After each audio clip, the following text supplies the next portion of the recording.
The day I buried the love of my life, my husband Arthur, my own family decided I should be buried too. Not in a coffin, mind you, but under the weight of a cruel lie, whispered amidst of fake embraces and crocodile tears, right there at the funeral. My heart was shattered, completely broken, and they chose that moment, my weakest, most vulnerable moment, to accuse me. They said I'd betrayed the man I'd shared 50 years of my life with. Can you imagine? 50 years. And just like that, they tried to erase it all.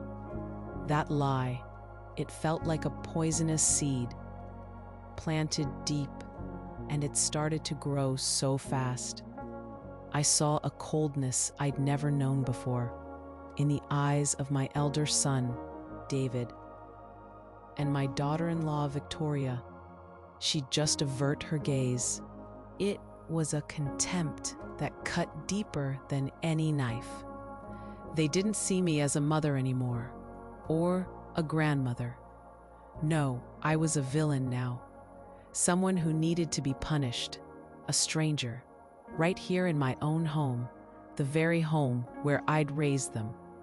It was a silent humiliation, the kind that eats at your soul. They just didn't count on one thing, though. The walls of this old house, they held more secrets than their malicious mouths could ever dream of. There was a truth Arthur made me promise to protect, promise to guard with my life. He said that at the right moment, that truth would be my only defense. They thought they had taken everything from me. They thought I was lost, but they forgot to look at the right papers. They really did. My name is Eleanor. I'm 72 years old now. I never had a professional diploma hanging on the wall. My whole life, every single day, was dedicated to caring for my family, for our home. Arthur, my late husband, he and I, we built everything together. Brick by brick, we did it. Our house, with its small, flowered garden out back. That was our sanctuary. It was the place where our sons, David and Samuel, took their first steps, where they learned to ride their bikes.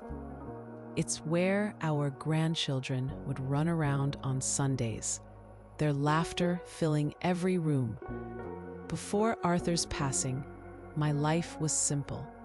It was full of affection.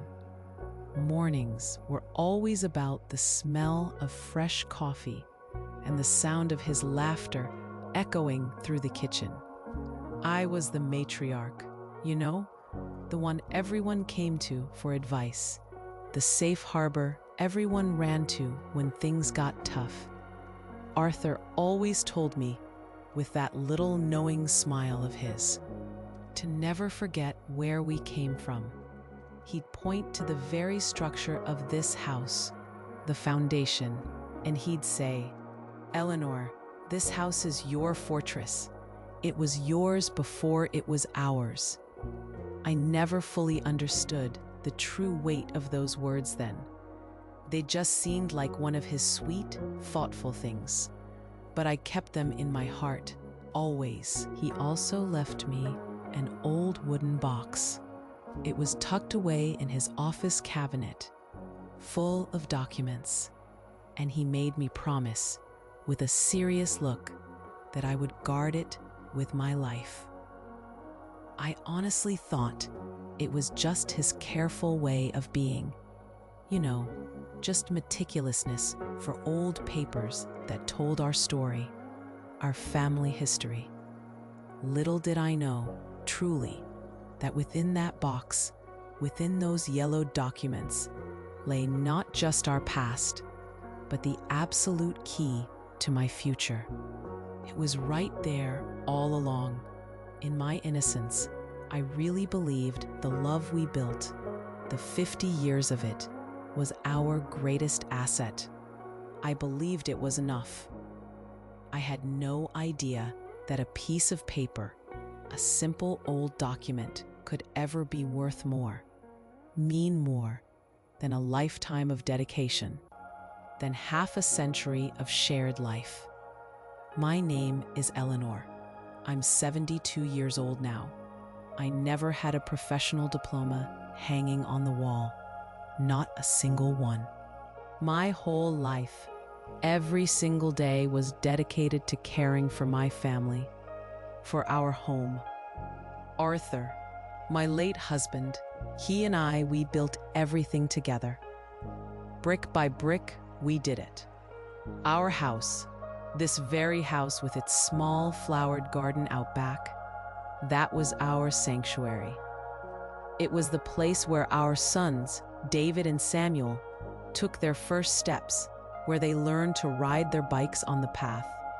It's where our grandchildren would run around on Sundays, their laughter filling every room, echoing from wall to wall. This house, it wasn't just a building, it was our life. Before Arthur's passing, my life was simple. It was full of affection, completely brimming with it.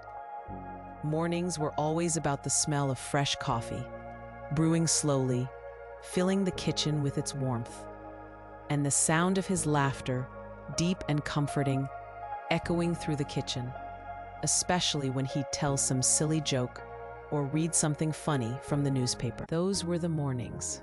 I was the matriarch, you know? The one everyone came to for advice, for a listening ear. I was the counselor, the safe harbor everyone ran to when things got tough, when they needed a quiet place to land. It just felt natural to be there for them.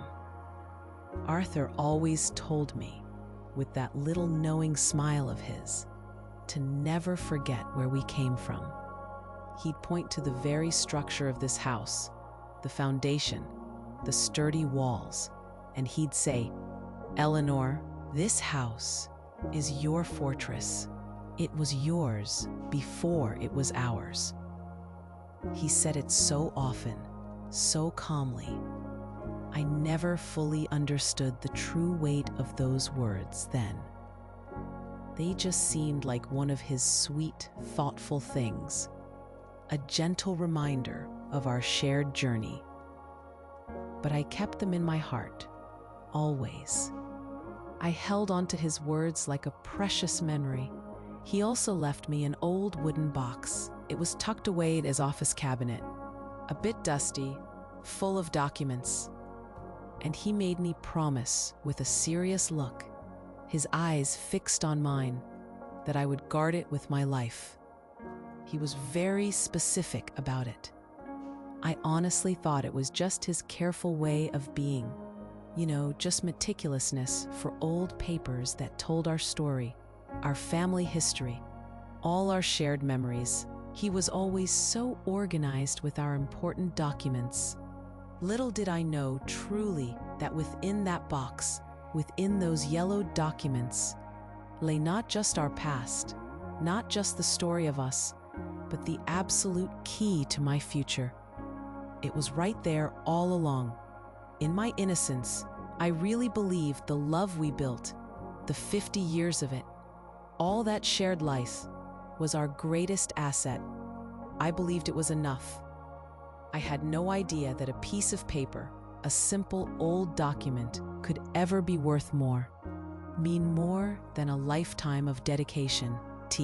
I had no idea that the very ground I stood on, the very love I lived for, could be so easily threatened by something as cold and small as a piece of paper. The funeral, it passed in a blur. The days after, they blurred too, but for a different reason. Grief, that heavy, dark blanket. It was still there, of course. But soon after Arthur was gone, something else started to settle in. A strange, heavy silence. It wasn't just the quiet of Arthur's absence. It was a different kind of quiet, a cold quiet. My elder son, David, he used to call every day just to check in, to say hello. His calls, they just stopped. One day, they were there, and the next, they weren't. I tried calling him, of course, my own son, but his voice, when he finally answered, it was short, distant, like I was a telemarketer, not his mother. There was no warmth there, none of the usual easy chatter, just a quick, "Hello, Mom," and then a rush to get off the phone. It was unsettling. It truly was. And Victoria, my daughter-in-law, we used to be so close. She'd call me for recipes, for advice on the kids, even just to chat about her day. Now, when I tried to reach her, it was always an excuse. "Oh, Eleanor, I'm so busy," or "I have a terrible headache today." She just made excuses not to visit, not to even talk. It was like she was actively avoiding me.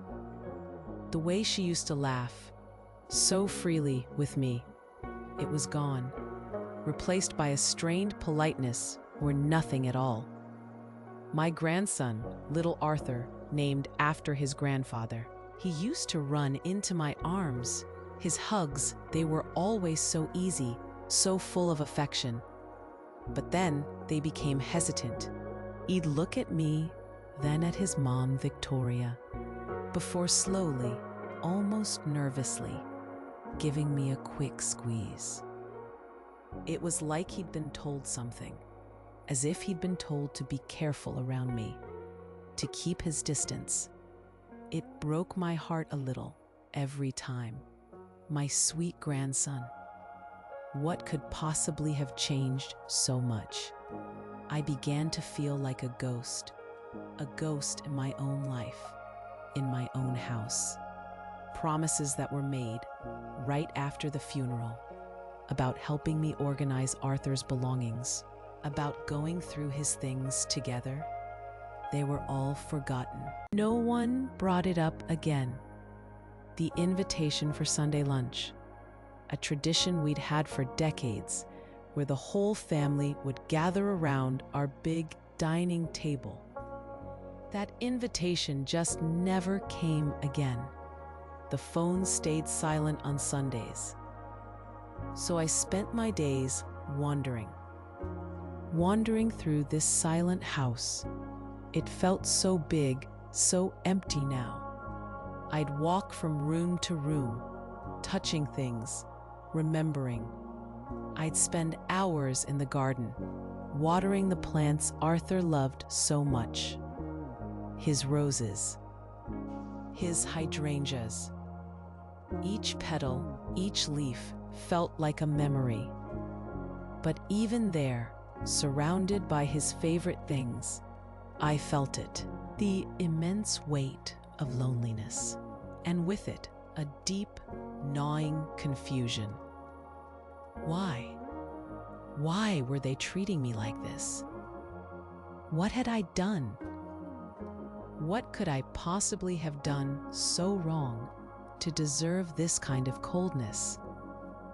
My younger son, Samuel, he seemed the most confused of all. He was different from David. Samuel did visit me. Not often, not like before, but he did come. But even with him, there was a barrier, a silent wall in his gaze. He'd look at me, and I could see the sadness in his eyes. He seemed sad for me, genuinely, deeply sad. But there was also a suspicion there, a questioning look. It was subtle, but it was there, lurking beneath the surface. It was as if he was caught caught between what he felt for me, his mother, and what his elder brother, David, was telling him.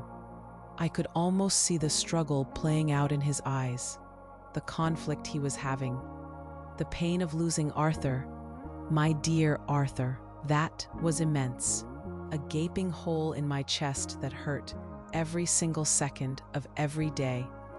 But this new pain, this one felt different. It was the pain of this subtle abandonment, this veiled rejection from my own children, from my own family. It was a new wound, a fresh cut that bled every single day. Every silent phone, every averted gaze, every hesitant hug, each one was another drop of blood from that wound. I tried. Oh, I tried so hard. I looked into their eyes. I searched for answers in their faces, in their expressions. I wanted to see the love, the understanding, the recognition of all those years. But no matter how hard I looked, no matter how much I strained to understand, I only found one thing reflected back at me. It was the reflection of the lie, the cruel, ugly lie they had chosen to believe. The bomb exploded on a Saturday afternoon, about a month after Arthur's death. It came without any warning at all. One moment, I was watering the small rosemary bush in the garden, thinking about making some tea, and the next, I heard a knock. David and Victoria were standing on my porch. There was no casual hello, no offer of help with anything, none of the usual easy warmth. Certainly, no coffee was offered, and there were no hugs. It was just an abrupt, chilling silence that followed them inside. They didn't even ask if I was all right or how I was managing. They simply walked into the kitchen without preamble and sat at the kitchen table, the same table where we'd celebrated so many birthdays, so many holidays, so many ordinary dinners filled with laughter. It was the heart of our home, and suddenly it felt like a courtroom. They sat across from me, and they treated me, their mother, like a defendant. Like I was a stranger, or worse, someone they had to deal with, officially. David, my eldest son, looked at me with a coldness that chilled my soul. His voice was flat, devoid of any warmth I knew. He looked at me, not with the eyes of a son, but with the gaze of a judge delivering a verdict. He said they had talked. He said they had decided what was best for the family. And then he accused me. Right there, to my face, he accused me of having an affair. While Arthur, my Arthur, was ill. While he was dying. Can you imagine? The very idea was monstrous, unbelievable. He said reliable sources had confirmed it. Reliable sources, he said. Who? What sources? I couldn't even process the absurdity of it. Victoria sat beside him, silent, her gaze fixed somewhere beyond my shoulder. She didn't look at me, but then she nodded. A slow, deliberate nod. It was like a silent hammer blow, confirming that atrocity, that unbelievable lie. Her nod was a dagger, twisting deeper than any shouted word. They continued, their voices calm, almost clinical. They said I had tarnished my husband's memory, that I no longer had the moral right to live in this house. This house, they claimed, represented Arthur's hard work, his honor, his legacy. And I, supposedly, had defiled it. It was no longer a home I was worthy of. The words uttered with such a chilling lack of emotion felt like poison seeping into my veins. Then came the suggestion. It wasn't a question, it was a pronouncement. I should move into a care home, a place where I could be looked after. He even added, with a sickening note of false generosity, that it would be a luxury care home. The words hit me like a physical punch, right in the stomach. A place with assistance, they implied. Because I was old, because I was a burden, because I was, in their twisted narrative, a shame. I was speechless, breathless. My lungs felt empty, unable to draw air. Silence was my only answer. I couldn't form a single word.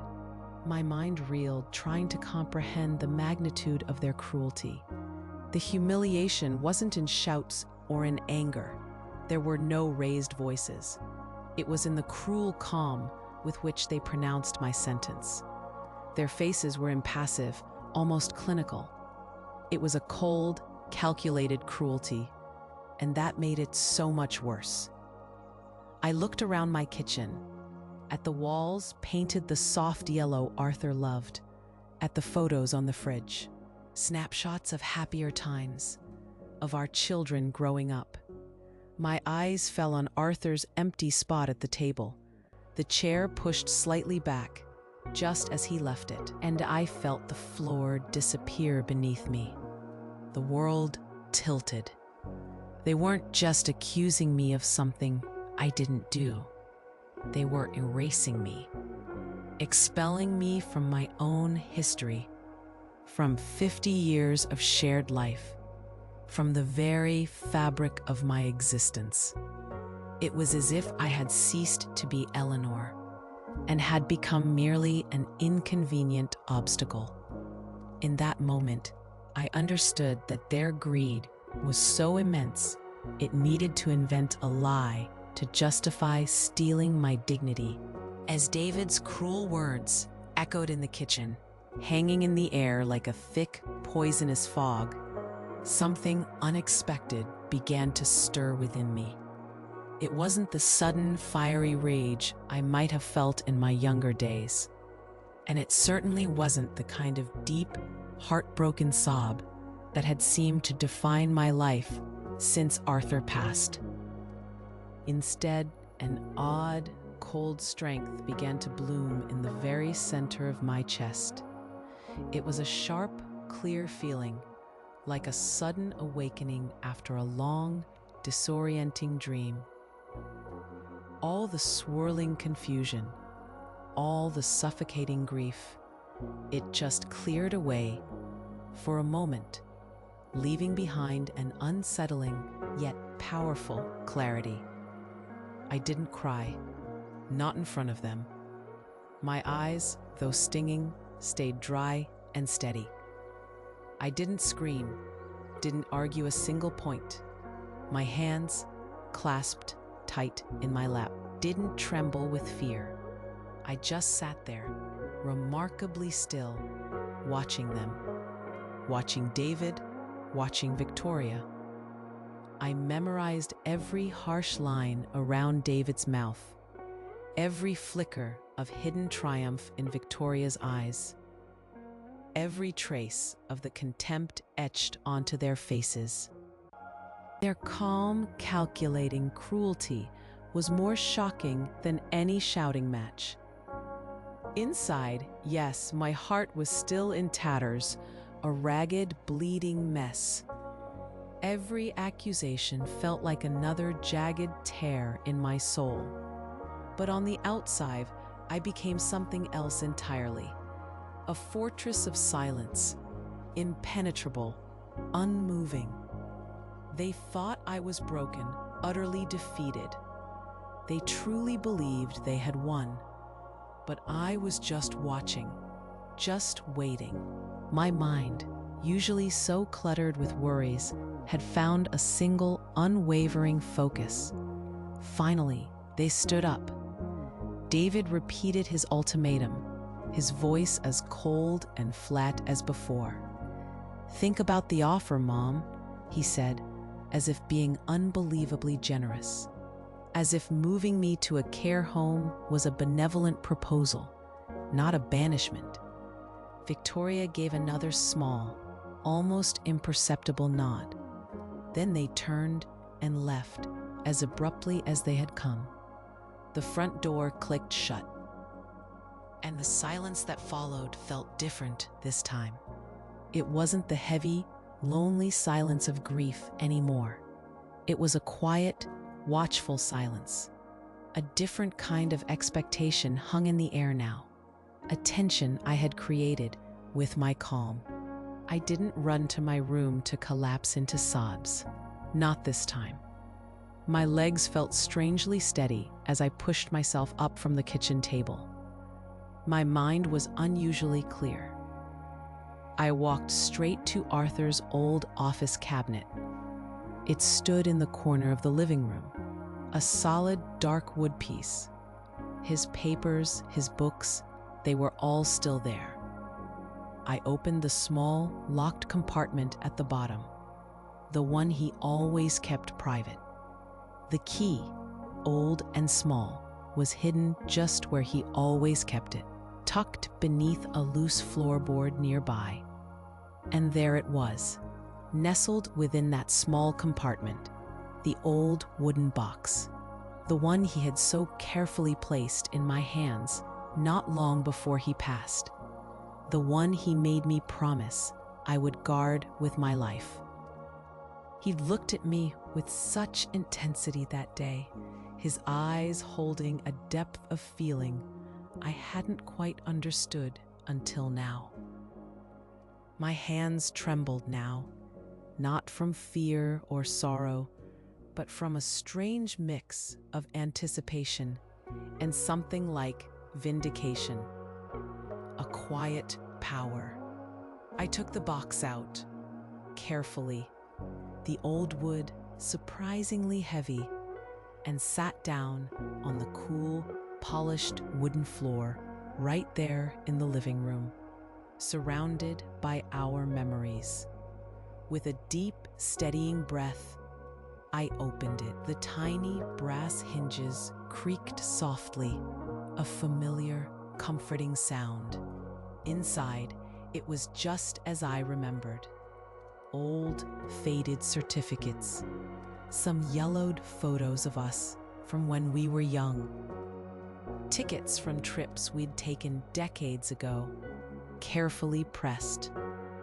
And then, at the very bottom, beneath everything else, was the document. The one Arthur told me never, ever to lose sight of. The one he had tucked away with such a serious, knowing look. His words, the ones he'd spoken so many times over the years, came rushing back to me with an overwhelming force, a sudden, blinding clarity. "Eleanor, this house is your fortress. It was yours before it was ours." I understood them now, truly understood. The immense weight of those words, the real meaning. It wasn't just a sweet saying. It was a warning, a promise, a powerful protection, a plan. They could have their lie. They could spread their cruel accusations. They could have the whole family united against me in their false righteousness. But I had the truth, a simple, undeniable truth, kept safe and sound in a yellowed piece of paper, right here in this old wooden box. They were so focused on what they thought they knew, on what they thought they were owed, they never bothered to truly look. And in that moment, sitting on the floor with Arthur's box open beside me, the soft light of the afternoon sun streaming through the window, a clear path formed in my mind. I decided I wouldn't do anything. I wouldn't say a single word, not yet. I would let them go forward with their plan. I would let them feel victorious in their cruelty. Let them believe they had me cornered, defeated. I would simply watch, and I would wait. My silence wasn't weakness. It was the calm of someone who knows the last word hasn't been spoken yet. And I knew, deep down, with a quiet certainty, that the real story, my story, was just beginning. The following weeks after that awful Saturday felt like walking through a true desert. Hot, dry, endless. David and Victoria, my elder son and his wife, they just began to act as if I didn't exist at all. As if I was a shadow in my own home. My calls went unanswered. When I saw them briefly, they just looked through me. It was a coldness I'd never imagined. Then one morning, I came home from a short walk in the garden, and there he was. A man I didn't know, standing in my living room, holding a tape measure. He was a real estate agent, he said, with a polite, almost pitying smile. Victoria, my daughter-in-law, was with him. She moved around the room, pointing things out, talking to him in hushed tones. She looked at me, her face carefully blank, and treated me as if I were nothing more than a problematic tenant. Someone to be ignored, to be tolerated. "We're just assessing the assets for the probate, Mom," Victoria said, her voice flat, without any real warmth. She didn't look me in the eye when she said it, but I knew. Oh, I knew it wasn't about probate at all. It was a pressure tactic, a cruel, calculated move to make me feel unwelcome, to make me leave this house, my home. They were already moving forward with their plan, step by agonizing step. The lie they had planted, it was spreading now, like wildfire, just as I feared. Distant cousins I hadn't seen in years, uncles I barely remembered. They started calling. Their voices were filled with a strange, sugary pity. They offered advice. Always the same advice. Gentle, but firm. "Eleanor, dear, you should accept reality. It's time to move to a smaller place, somewhere more manageable." Their words were coated in false concern, but underneath, I could feel the judgment, the quiet accusation. They believed the lie. They all did. I felt their looks on the street, at the market. A quick glance, then a look away, accompanied by a whisper. I was completely isolated. Loneliness became my only companion in this immense house. This house, once filled with so many happy memories, the sound of Arthur's laughter, the children's footsteps, now felt like a cold, empty prison. Every room echoed with a silence that screamed their rejection. And then came the hardest blow of all, the one that hit me directly in the soul. My younger son, Samuel, he came to talk to me. He sat across from me, his shoulders slumped. His eyes, usually so kind, were full of pain and confusion. He looked so torn, so lost. He started speaking slowly, carefully, his voice hushed. He told me that perhaps David was right. He said that maybe a place with assistance would really be better for me. He actually said it. He said it. My own son, the one I thought understood, the one I thought still had a piece of the real me in his heart. David, his older brother, had worked on him, had convinced him. I could see it in Samuel's eyes, the way he avoided my gaze, the tremor in his voice. He had been swayed by his brother's cunning scheme. In that moment, the feeling of abandonment was total, absolute. I felt like I was drowning, suffocating. I was alone, completely alone against all of them, fighting to breathe amidst this storm of ingratitude, this cruel, relentless wind of betrayal. They thought they had taken away my support, my ground.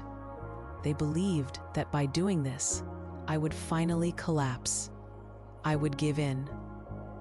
They believed that by taking away my support, my ground, they believed that by doing this, I would finally collapse. I would give in. But they were wrong. Standing firm, even when the world around me felt like it was crumbling, I found a quiet strength I never knew I possessed. It was a strength rooted not in anger, but in the truth. And the truth, I knew, was a far more powerful weapon than any lie. Then came the day, the final meeting, as David called it. He summoned Samuel and me to the living room of this house. The very room where I had spent countless sleepless nights watching over Arthur when he was ill. The room where we had built so many happy memories. David walked in, an air of utter authority about him, like a king presiding over his court. He carried a stack of papers, crisp and official-looking, and a pen. He placed them, almost ceremoniously, on the coffee table between us. His expression was one of smug satisfaction, as if he had already won. These, he announced, were the documents for the sale of the house. And then he gestured to another pile. These were the papers for my voluntary admission to a luxury care home. He made sure to emphasize with a flourish that he would pay for it out of his own pocket, as if this was some grand act of generosity, not an eviction disguised as a kindness. He looked at me, his eyes cold and unwavering, expecting me to simply sign, to capitulate. With all the calm I'd gathered in recent weeks, a quiet resolve that surprised even myself, I spoke. My voice, to my own surprise, was steady. "David," I said, looking him directly in the eye, "before I sign anything, there's one document I need you to read for me, aloud, so your brother can hear too." My words hung in the air, a small ripple in the calculated calm he had created. I pushed myself up from the sofa. My movements were slow, deliberate. I walked to my room, the same room Arthur and I had shared for 50 years, and opened the old wooden box, the one he had entrusted to me, the one I had promised to guard with my life. Inside, nestled amongst old letters and faded photographs, lay the yellowed paper, the original deed to the house. The paper felt strangely light in my hand, yet I knew its true weight. I walked back into the living room, holding it out to David. He took it. His eyes scanned the top lines, dismissively at first, a faint smirk playing on his lips. He probably thought it was some old will or something insignificant. But as he continued, line by line, reading silently to himself, the smirk vanished. His brows furrowed. His voice, which had started so confidently, began to falter, growing softer, less certain. He reread a sentence, then another, his eyes widening with each word. He stopped, his head snapped up, eyes wide, fixed on me. Then he lowered his gaze again, rereading, this time in a shocked whisper, the words barely audible. He read the final lines. The deed was clear.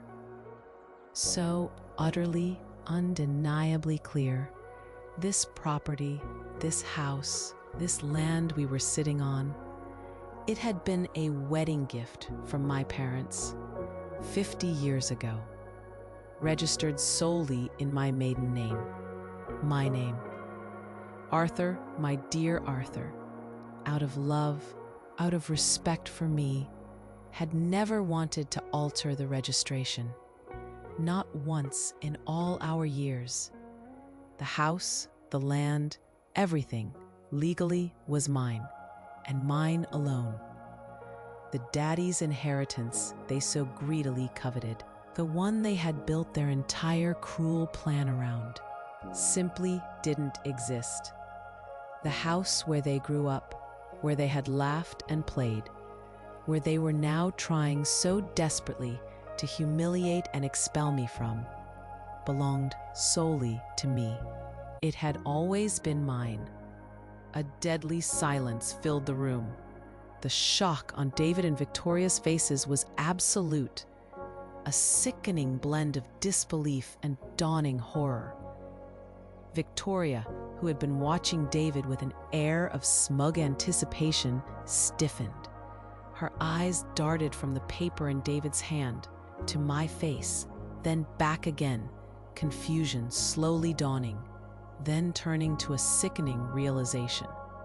David just sat there, frozen, the yellowed paper clutched in his hand, his face pale, utterly defeated. Samuel, who had been sitting quietly, his head down, avoiding eye contact, slowly lifted his gaze.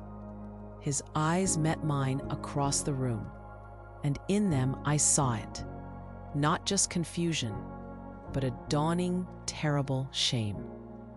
And then, understanding, a painful, gut-wrenching understanding of what they had done. His eyes began to well up, glistening with unshed tears, as he finally comprehended the truth of my words and the depth of his brother's deception. In that instant, justice didn't come with shouts or vengeance. It came with the quiet, silent truth of a piece of paper, a simple document that, in one single moment, restored all my dignity.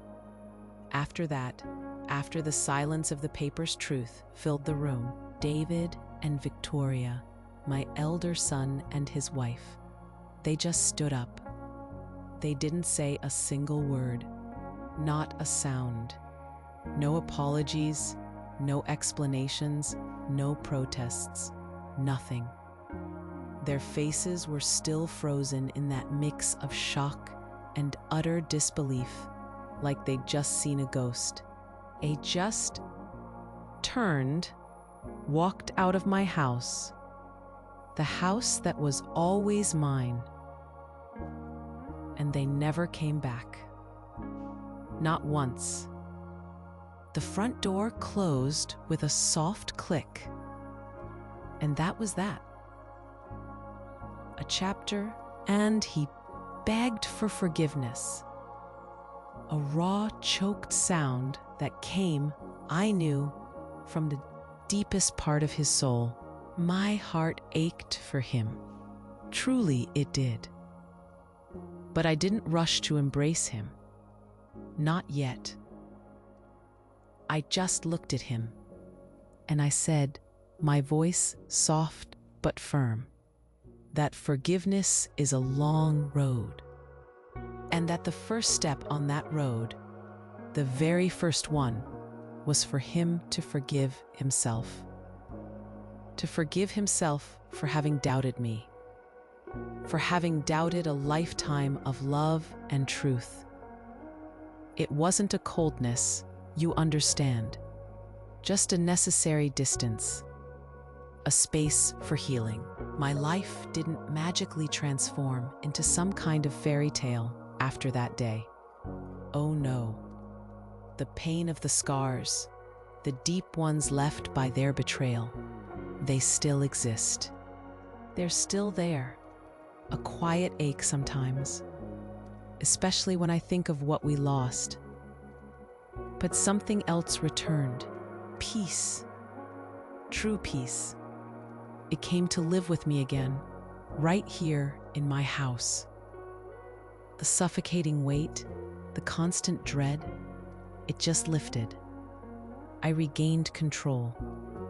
Control of my finances, the household bills, my everyday routine. Simple things, but things that had been stolen from me. I went back to tending my garden, with more diligence now, more care.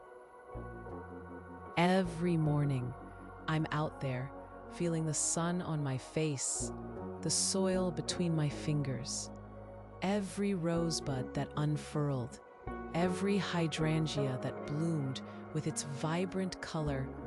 It seemed like a small trophy, a silent testament to my own resilience. This house, once a place of dread, a prison of their making, slowly, beautifully, became my sanctuary of peace again. It smelled of coffee and fresh earth, just like it used to. Samuel began visiting me every day, not out of obligation anymore, not out of guilt, but from a genuine desire, a real, honest desire to rebuild what we had lost. He comes in the mornings, sometimes with a loaf of fresh bread from the bakery down the road, and he helps me with the groceries. We don't always talk a lot. Sometimes we just sit together on the porch, in silence, sipping our tea, just keeping each other company. His presence is enough. We're relearning to trust each other, slowly, patiently. One day at a time, we're putting the pieces back together. I'm not rich. I'm not powerful in the way they understand it. I'm just Eleanor, a 72-year-old woman who found her strength again, who rediscovered her dignity in the quiet truth, and who now lives in peace right here, in the house that was always hers.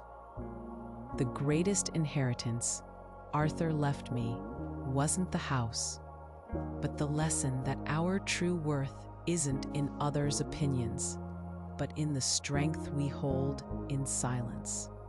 That lesson, the one Arthur left me, it's one I carry with me every single day now. It's funny, isn't it? How sometimes the hardest truths, the most profound wisdom, come wrapped in the most painful experiences. The peace I found, the one that lives with me here in my house again, it's a precious thing. But it didn't erase the ache. The scars are still there, deep and real. Reminders of how easily trust can be shattered, how quickly love can be twisted into something ugly by greed and misunderstanding. I've spent many hours sitting on my porch, watching the light change, feeling the breeze, and just thinking about everything that happened, about David, about Victoria, and even about Samuel. It wasn't just their actions that wounded me. It was the way they saw me, or rather, the way they stopped seeing me. It was like I became invisible, or worse, a caricature of who I really was. All the years of nurturing, of quiet sacrifice, of just being mom and grandma, they were wiped away by a single malicious lie. It made me realize something important, something painful. How easily we can be diminished in the eyes of others, especially when we're older. When our hands might tremble a little, when our steps aren't as quick, when our memory might falter on a name or a date. It's as if, to some, our worth diminishes with each passing year. as if our stories, our rich, lived histories become less valuable, less real. They wanted to put me in a care home, to make me manageable, to quiet my voice and my presence. They thought they were making things easier, but what they were really doing was trying to erase me. But my story, my life, it's not something that can be easily erased. Not by a lie, not by a piece of paper, and certainly not by someone else's convenience. What I learned, truly learned, is that my dignity, my value as a human being, it doesn't come from how much money Arthur left, or how well I keep this house, or even from my own children's love, although that love means the world to me. No, my dignity, my inherent worth, it's something I hold inside. It's something that was always there, even when I didn't realize it. It's the strength that kept me silent, that kept me calm, that made me reach for that wooden box. This experience, it taught me that while we all crave acceptance, the deepest respect we need is for ourselves. To know who we are, what we've lived, and what we stand for.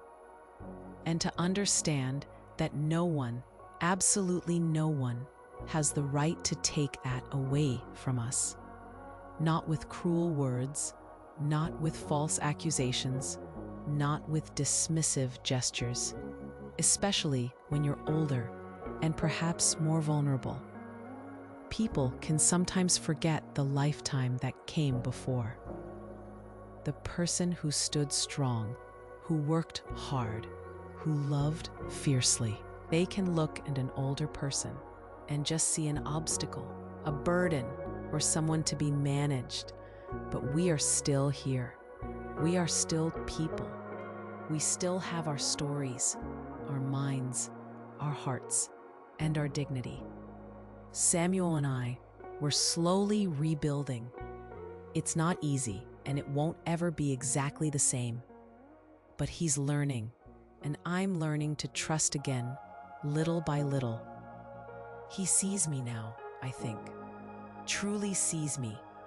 And that's a new kind of inheritance, a new kind of peace. And you? Have you ever felt diminished, judged, or discarded by those who should value you most? Has your story ever been questioned by those who should know your soul? Because sometimes the greatest battles aren't fought with loud words, but with a quiet knowing, a steadfast belief in your own truth, even when the world around you is trying to tell you differently. And if you find yourself nodding, if these words resonate with a quiet corner of your own heart, then perhaps we understand something about each other already. That understanding, it's a precious thing, isn't it? Knowing that somewhere out there, someone else might have walked a similar path, felt similar hurts, or found their own quiet strength. It brings a kind of comfort, a gentle peace that truly helps to heal. I used to think I was completely alone in all of this, lost in my own silent battle. The shame they tried to place on me, it felt so heavy, so isolating.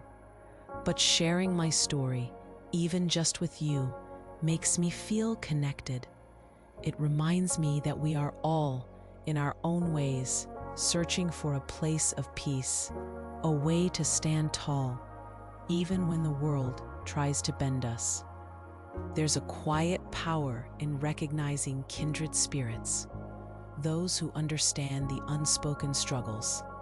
My days now, they have a different rhythm, a quiet, contented hum. The old house, my fortress. It breathes with me again. The air feels lighter, cleaner. The morning sun, when it streams through the kitchen window, it feels like a warm embrace. not a spotlight on my loneliness. The garden, my beautiful garden, it's more than just flowers and bushes. It's a living testament to resilience. Just like me, I spend hours out there, feeling the sun on my face, letting the cool earth sift through my fingers as I tend to Arthur's roses. The scent of sweet jasmine carried on the breeze is a gentle reminder of his presence, a comfort that fills every corner of my being. Every new bud, every tiny leaf unfurling, every vibrant blossom, it reminds me that even after the harshest winter, after the deepest frost, new life always finds a way to bloom. This house, it's not just four walls anymore. It's a warm embrace, a safe haven where I can just simply be Eleanor, myself, in all my dignity, untouched. And Samuel, bless his heart, he still comes by every day. He brings me fresh bread from the bakery, helps me carry groceries, and sometimes he just sits. We don't always talk a lot. Maybe he'll read the newspaper quietly, or I'll knit a square for a blanket. There's a silent understanding between us now, a respect that wasn't there before, a quiet acknowledgement of everything we've been through. He sees me, I think, truly sees me. He knows. He understands the quiet strength I found, the truth that set me free. And he knows what it means to rebuild, to grow from brokenness. It's a slow process, this healing, this forgiveness. It's not a magic switch you flip, where all the pain just vanishes. But every day we move a little further down that long road together, rebuilding not just a relationship, but a foundation of trust that feels stronger for having been tested. The memories of what happened, they don't just vanish into thin air. The scars are there, etched deep, but they're not painful wounds anymore, not open and bleeding. They're like faded marks on an old map, showing me exactly where I've been, reminding me of the journey I endured. And what a journey it has been. From utter despair, from being buried under a cruel lie, to finding my voice, my undeniable truth, and my profound peace. It's a journey I never thought I'd take. Not at 72 years old, but here I am, standing firm, rooted, just like my old oak tree in the garden, its branches reaching for the sky, weathered but unbowed. I look at it and I see myself. I share my story not for pity, and certainly not for vengeance against those who tried to erase me. I share it because maybe, just maybe, it can be a tiny beacon for someone else out there. Someone who feels lost, discarded, or unheard in their own life. Someone who needs to remember their own quiet knowing, their own incredible, unwavering strength. Because we all have it inside us, that resilient spirit. Sometimes we just need a little nudge, a little reminder that our worth isn't determined by what others say or do to us, or by the unkind whispers that might surround us. No, our worth is determined by the unwavering truth of who we are, a truth that lives deep in our souls. And if you want to keep receiving real stories like this, the kind that might just touch your heart, or offer a moment of quiet understanding, or remind you of your own resilience in the face of life's storms, then I need to ask you something simple, dear friend. Just, you know how these things are with technology, always changing. Sometimes YouTube can quietly unsubscribe you from channels, without you even realizing it. So please, just confirm you're still subscribed to the channel. And if you feel like it, hit that little bell icon too. It just means we can stay connected, you and I. It means these stories, these whispers of truth and hope, can keep finding their way to you whenever you need to hear them most, because I believe with all my heart that when we share our authentic selves, our real experiences, the good and the bad, the triumphs and the heartbreaks, we create a beautiful tapestry of connection, a comfort for each other, a reminder that no matter what we face, we are never truly alone. And that, dear friend, is a beautiful thing. That's what truly matters in the end.